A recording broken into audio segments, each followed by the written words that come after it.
What is that, regular Xbox that they're doing? Yeah. So, If but that's not good enough for you. there have been some data miners who went in and discovered that there's a 360 emulator as well. Okay. So there's an official Xbox 360 emulator on the way, and let's just read the little headline real quick on this one. So WCCF Tech says, Microsoft PC backwards compatibility hides a 360 emulator called XEO3 as data miners crack open Fusion Frenzy. Interesting. After years of rumors and speculation, original Xbox games are now finally playable on PC thanks to the early access debut of official Xbox backward compatibility on Windows 11. But they lie, it also works on Windows 10. Well, Microsoft has promised that the program will be significantly expanded in the coming months with the addition of achievements, which is cool. And among other things, data miners made some interesting discoveries which suggest that Xbox 360 games are likely coming to PC in the future. And you know what? If they're still making the games available and selling them, how does that make you feel about pirating them? When they're not available, I have absolutely no problem just going and downloading a ROM. I gotta be honest, I don't mind buying classic games again if some sort of value, well, there's two things. If some sort of value has been brought to the table, Yep. like an upscale or improved playability, Yep. or if it's really cheap. Well, you know what? This is really cheap. Like, I bought Fusion Frenzy for $3, which is Perfect, actually yeah. probably less than I could buy the disc for off of somebody else that may or may not have scratches. Yeah. I own that license now. I know, like, it's not ownership, but Microsoft so far has proven themselves pretty good about allowing you to keep your licenses unless your account gets breached, which is a whole other thing. And I can now play it on a much more powerful hardware. And you're right, there's upscaling. The original Xbox had, was it 32 megabytes of RAM or something like that? I can't remember, but Yeah. And like a Tiny, Pentium yeah. 3 equivalent processor. So I should be running this stuff way more smoothly now. It's DirectX, right? Like Yeah. the Xbox is the DirectX box. Oh, right. Yeah, that's right. Yeah. Yeah.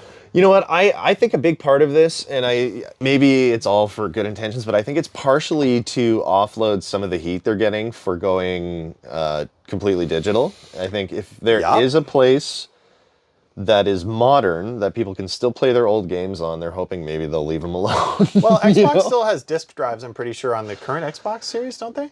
You can get with or without. Yeah. I think the Lite or whatever it is the one that's without, and it's online only. Is that PlayStation, though? Or you mean the Xbox Series S? Maybe that's it. I don't know. Yeah, it might... I lost interest in Xbox a number of years ago. The last one I had was a 360. We all had a 360. I really liked the 360. It was great. Loved it. I loved it so much, I shoved one into a PlayStation 3 shelf. Coming soon.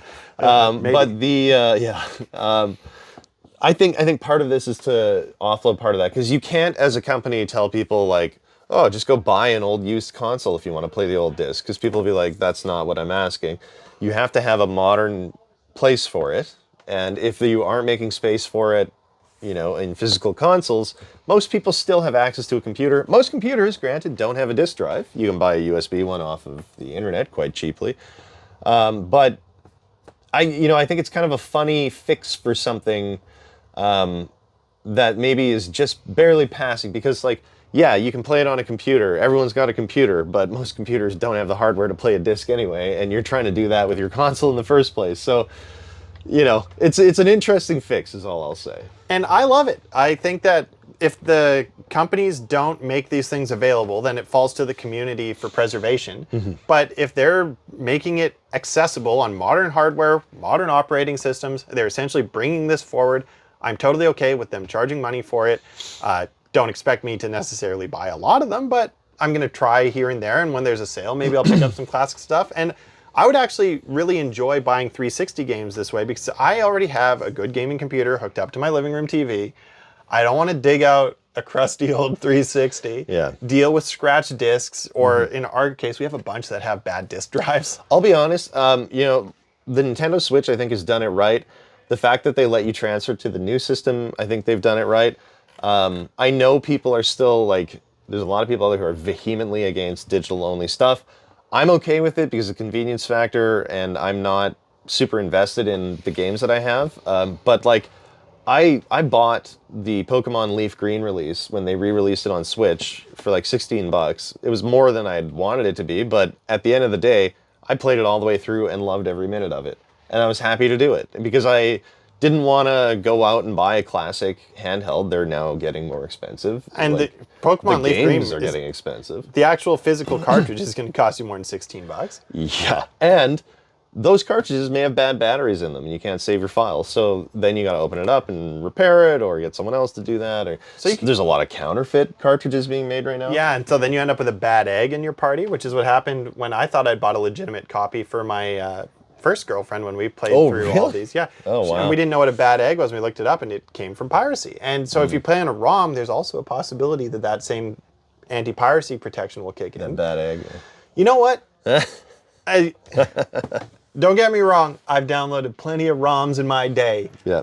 But Gabe Newell, I think, got it right when he says that piracy is a service problem. And if you provide the service, people are more likely to want to actually buy it. I mean, we're going to digress again here, but like think about streaming services right now. You know, when it was Netflix for $10 a month, I was like, take my money. And remember when they said loving is sharing your Netflix password? Yeah, that was their marketing. Yeah, or love is sharing your Netflix password. And now it's like $20 each, and we'll cut your freaking nips off if you try and share it. Oh, so you can't become the king of Ireland. You have to have nipples for that? Yes, because... Yes. So, fun fact, way back in the day, you would, if you were king of Ireland, people would show their subservience by sucking your nipples. And, What? And to take you out of the line of succession, they would cut guys' nipples off so that you could not become king. That's the stupidest shit I've ever